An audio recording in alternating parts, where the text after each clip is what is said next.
Today we're talking about some of the features that I absolutely love about the R5 and the R6, and I think you should be using. Let's talk about them.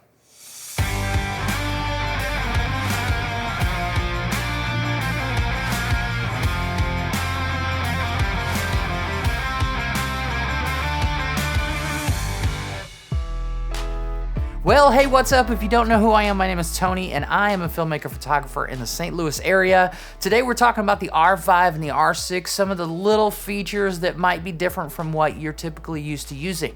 And some of these are ones that I use every time I shoot on the camera, and I just want to make sure that you're taking full advantage of this R5 or R6 that you're shooting on. And so we're just going to talk about a couple of the features that I absolutely love.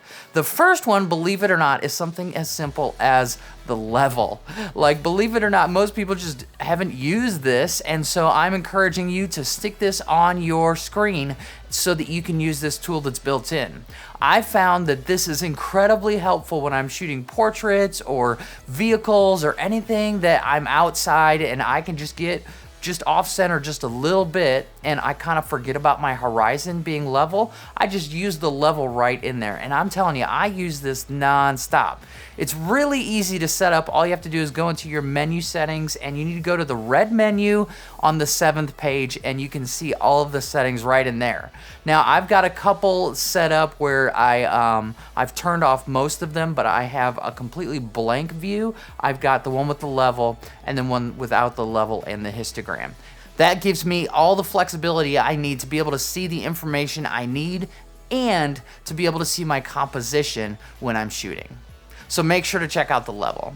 The second thing that we're going to talk about, and I've made an entire video about this, is the wireless transfer feature on the R5 and the R6. You can sync this with your phone, and then you have the ability to either transfer files directly from your camera to your phone, or you can actually control the camera. So if you need to do some self-portrait stuff, there's all sorts of possibilities when we're talking about this wireless transfer connection. So download the app. If you haven't watched that video, make sure to check that one out as well. The next feature that I really want to talk about is the little tiniest button on the top left of the back of your camera, and that's the rating button. Now, I haven't figured out how to make this work with video, but for photos, it's absolutely a game changer because it speeds up my post-processing.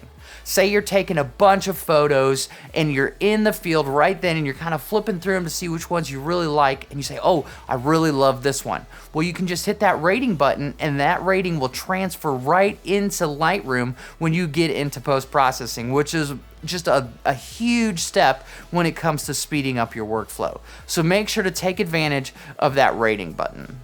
The next thing that I want to talk about, and this is one that if you're coming from the DSL world, this is going to just blow your mind once you get used to it. There's a little bit of a learning curve, but once you get it, I'm telling you, you're not going to go back. And that's the touch and drag features. Now, you can find this in the autofocus menu on the first page at the very bottom, and it says touch and drag. There's a couple options. You can enable it. You can also choose whether or not you want it absolute or relative. I use relative, and what that means is wherever your focus point is on, that's where you're going to be moving it from, opposed to an absolute spot where that means no matter when you go to focus it, it'll always be at the same spot. I prefer the relative. And then your third option is where the touch and drag will happen. Basically, all this is when you're looking through the viewfinder, your screen becomes a giant touchpad that you can move around your focus point. No more 17 boxes on the screen, all of that where you're toggling back and forth with the joystick. You don't need the joystick anymore. When you put that viewfinder up to your face, just put your thumb on the back of the screen and move it around, and you'll see your autofocus points moving around. And it's just incredible when you get to use it. Honestly though, the touch and drag is probably the biggest game changer when it came into mirrorless. And believe it or not, the M50, some of those M series cameras actually had this touch and drag, and they kind of improved and built upon that when they brought it into the R system. So I'm just really excited to be able to use that. And then the last thing that I want to encourage you to use is when you're using your autofocus, make sure to select what kind of subject that you're going to have. If you're shooting people, obviously keep it on people. If you're shooting animals, switch it to animals. And when you're shooting cars, make sure to select vehicles. I'm guaranteeing you, it will make night and day difference when you're shooting these things, how capable this autofocus is with these specific subjects. So those are just a couple of the features that I absolutely love about the R6, and I think you should spend a little bit more time kind of researching and having fun with and playing with, and the more that you use these features, I promise you, the better photographer, videographer you're gonna be with the R5 and the R6.